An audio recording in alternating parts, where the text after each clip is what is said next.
बिस्मिल्लाहिर्रहमानिर्रहीम। अस्सलाम वालेकुम। मैं हूं मोहम्मद जावेद राकीज़ार और आपको राकीज़ार उर्दू में खुश आमदीद कहते हैं। नाज़रीन, कल पीडीएम का जलसा हुआ है कोयटा में। उसमें कुछ ऐसे इंकशाफात हुए हैं, उससे मुतल्लिक हम आपको अपना एक छोटा सा एनालिसिस पेश करेंगे जो कि बहुत इम्पॉर्टेंट है। पहला पॉइंट हम ये बताएंगे कि आखिर उसमें जो आज़ाद बलूचिस्तान का नारा लगाया गया है वो क्यों लगाया गया, इसके पीछे क्या मुहर्रकात हैं, इसके पीछे कौन है और बलूचिस्तान को आखिर क्यों आज़ाद करवाना चाह रहे हैं ये। दूसरा पॉइंट, मुक्ति बहानी क्या है, आज के दौर से मुक्ति बहानी का क्या ताल्लुक है। और तीसरा पॉइंट, राशिद जान बलोच कौन है, मरियम नवाज ने अपनी डीपी पे उसकी तस्वीर क्यों लगाई है।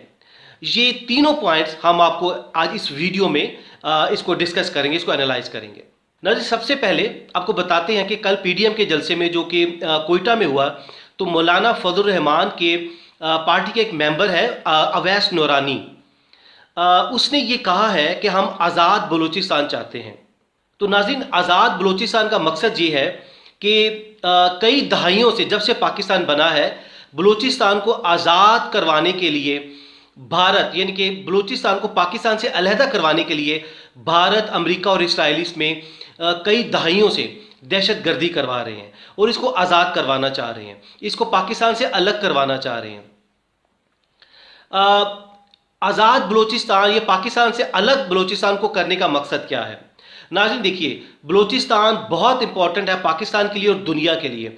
बलूचिस्तान में सी पैक है, यानी कि गवादर है, और उसमें सी पैक का प्रोजेक्ट है जो कि चाइना और पाकिस्तान मिलकर बना रहे हैं। नाज़रीन, ये सी पैक बेसिकली चाइना का एक बहुत बड़ा प्रोजेक्ट है जिसको ओबोर कहते हैं। ये वन बेल्ट वन रोड कहलाता है। ये आप समझ लीजिए, एक्सपर्ट्स कहते हैं कि जब से दुनिया बनी है तब से लेके अब तक दुनिया का ये सबसे बड़ा प्रोजेक्ट है।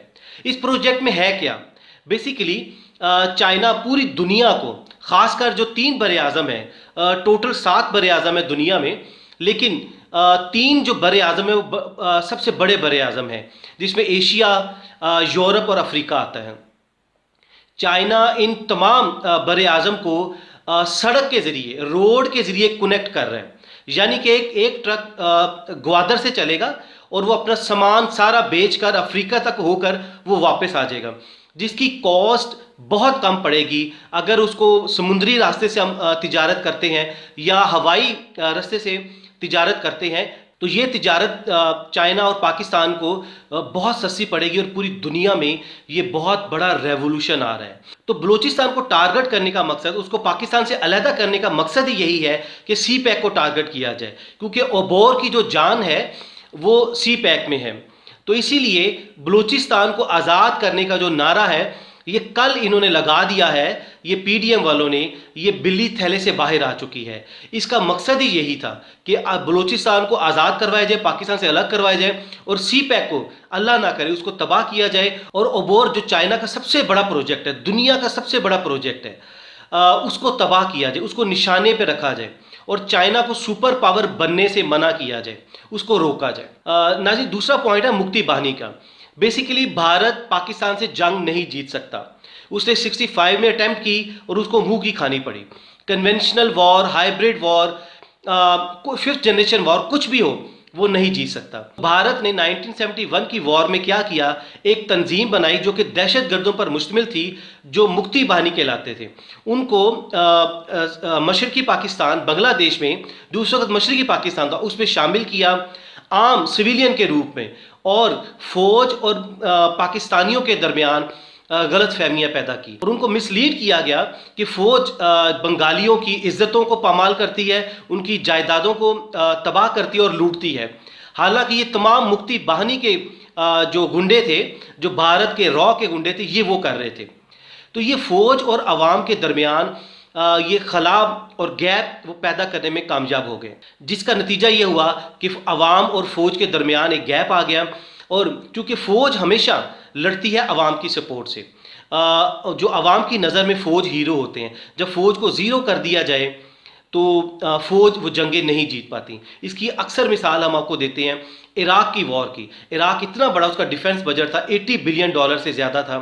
اس کو امریکہ نے 3 ہفتوں میں فتح کر لیا. اس کی وجہ ہی یہی تھی کہ فوج کو عوام کی سپورٹ نہیں تھی. امریکہ نے فوج اور عوام کے درمیان غلط فہمیاں پیدا کی اور فوج کو ذلیل کیا. فوج کے سکینڈل سامنے لے کر آئے جو کہ نہیں تھے، جھوٹے سکینڈل سامنے لے کر آئے.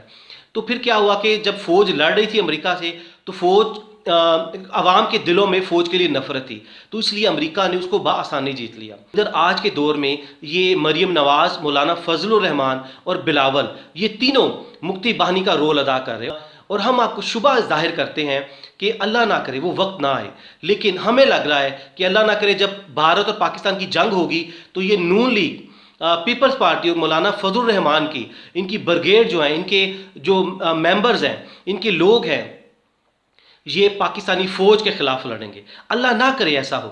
تیسرا بہت امپورٹنٹ پوائنٹ ہے، وہ ہے راشد جان بلوچ کا. یہ کون ہے؟ مریم نواز نے کل جب کوئٹہ کا جلسہ ہوا اس میں اپنے ٹویٹر کی ڈی پی پہ ہر جگہ راشد جان بلوچ کی تصویر لگائی ہوئی تھی اور یہ ظاہر کیا تھا کہ یہ مسنگ پرسن ہے. اس کو فوج نے اٹھایا ہے اور ابھی تک اس کو کڈنیپ کیا ہوا ہے اور اس کو نامعلوم جگہ پہ اس کو رکھا ہوا ہے اور اس پہ ٹارچر کیا جا رہا ہے. اور مریم نے اور بھی جو بچوں نے مسنگ پرسن کی تصویریں پکڑی ہوئی تھی ان کو اپنی گود میں بٹھایا اور تصویریں کھنچوا رہی تھی. ہم آپ کو بتاتے ہیں کہ راشد جان بلوچ ایک دہشت گرد ہے. یہ چائنیز کونسلیٹ میں جو دہشت گرد مارے گئے تھے یہ ان کا سرگنا تھا، ان کو لیڈ کر رہا تھا. اس کو ہماری ایجنسیوں نے UAE کی ایجنسیوں کی مدد سے شارجہ سے اس کو اریسٹ کیا اور واپس لے کر آئے. اور یہ تمام جب وہ حملہ ہو رہا تھا چائنیز کونسلیٹ پر پاکستان میں تو یہ رابطے میں تھا بھارت کے ساتھ اور دوسرے ممالک کے ساتھ جہاں سے اس کو انسٹرکشنز آ رہی تھی. تو یہ راشد جان بلوچ دہشت گرد ہے. اگر مریم نواز اس کو سپورٹ کر رہی ہے تو ہمیں بتانے کی ضرورت نہیں کہ مریم نواز کا ایجنڈا کیا ہے، مولانا فضل الرحمان کا ایجنڈا کیا ہے اور بلاول کا ایجنڈا کیا ہے. ان کا مقصد یہی ہے کہ انتشار پھیلانا، ملک کو اللہ نہ کرے جس طرح مشرقی پاکستان کو مکتی باہنی کے ذریعے علیحدہ کر دیا تھا. تو ناظرین، بھارت ان کے ساتھ مل کر دوبارہ وہی پلان کر رہا ہے کہ شاید ہم ان کو مکتی باہنی بنائیں گے اور یہ تقریریں کریں گے اور بلوچستان پاکستان سے علیحدہ ہو جائے گا، سندھ بھی علیحدہ ہو جائے گا اللہ نہ کرے، تو ہم بڑی آسانی سے پاکستان پر قبضہ کر لیں گے اور پھر پاکستان پر ایک کنونشنل وار مسلط کر دیں گے. ہم بھارت، امریکہ، اسرائیل اور ان کے جو ایسوسیٹس ہیں مریم نواز، مولانا فضل الرحمان، بلاول، ان کو ہم واضح طور پر بتانا چاہتے ہیں کہ جو مرضی کر لے، یہ جتنے مرضی سکینڈلز، غیر ضروری اور فیک سکینڈلز فوج کے عوام کے سامنے لے آئیں، پاکستانی عوام ہمیشہ اپنی فوج سے محبت کرتی ہے اور کرتی رہے گی، کیونکہ یہ ہماری فوج ہی کی بدولت ہے. یہ ان شہیدوں کا خون ہے جس کی وجہ سے ہم لوگ آزادی سے پھر رہے ہیں، ہم لوگ رات کو سکون کی نیند سوتے ہیں. تو میں اپنی عوام سے بھی یہ کہوں گا کہ آپ آگے بڑھیے اور اپنی فوج کو سپورٹ کریں، چاہے وہ سوشل میڈیا پہ ہے یا کوئی 5th جنریشن وار ہے. غلط فہمیاں اپنے ذہن میں مت بٹھائیں، کیونکہ یہ دشمن کا نیریٹو ہے جو مریم نواز اور ان کے تمام جو لوگ باتیں کر رہے ہیں، تقریریں کر رہے ہیں، یہ دشمن کا نیریٹو ہے. جو نواز شریف بول رہا ہے لندن سے بیٹھ کر، یہ دشمن کی زبان بول رہا ہے. ہم اور ہمارے دشمن کے درمیان اگر کوئی دیوار ہے تو وہ ہماری فوج ہے. ہماری فوج نے ان کو ہم تک آنے تک روکا ہوا ہے، اس لیے اپنی فوج کی قدر کریں. آخر پر ہم یہ کہیں گے، یہ اپنی تقریروں کے ذریعے جتنے مرضی پروپیگنڈا کر لیں ہماری فوج کے خلاف، ہم اپنی فوج سے محبت کرتے رہیں گے. آپ سے بھی ہم کہیں گے، آپ ہمیں فیڈ بیک میں بتائیے آپ اپنی فوج کے بارے میں کیا رائے رکھتے ہیں. ہمیں کمنٹس میں اپنی رائے لازمی دیجیے گا. اگلی ویڈیو تک اپنا بہت سا خیال رکھیے گا. اللہ حافظ.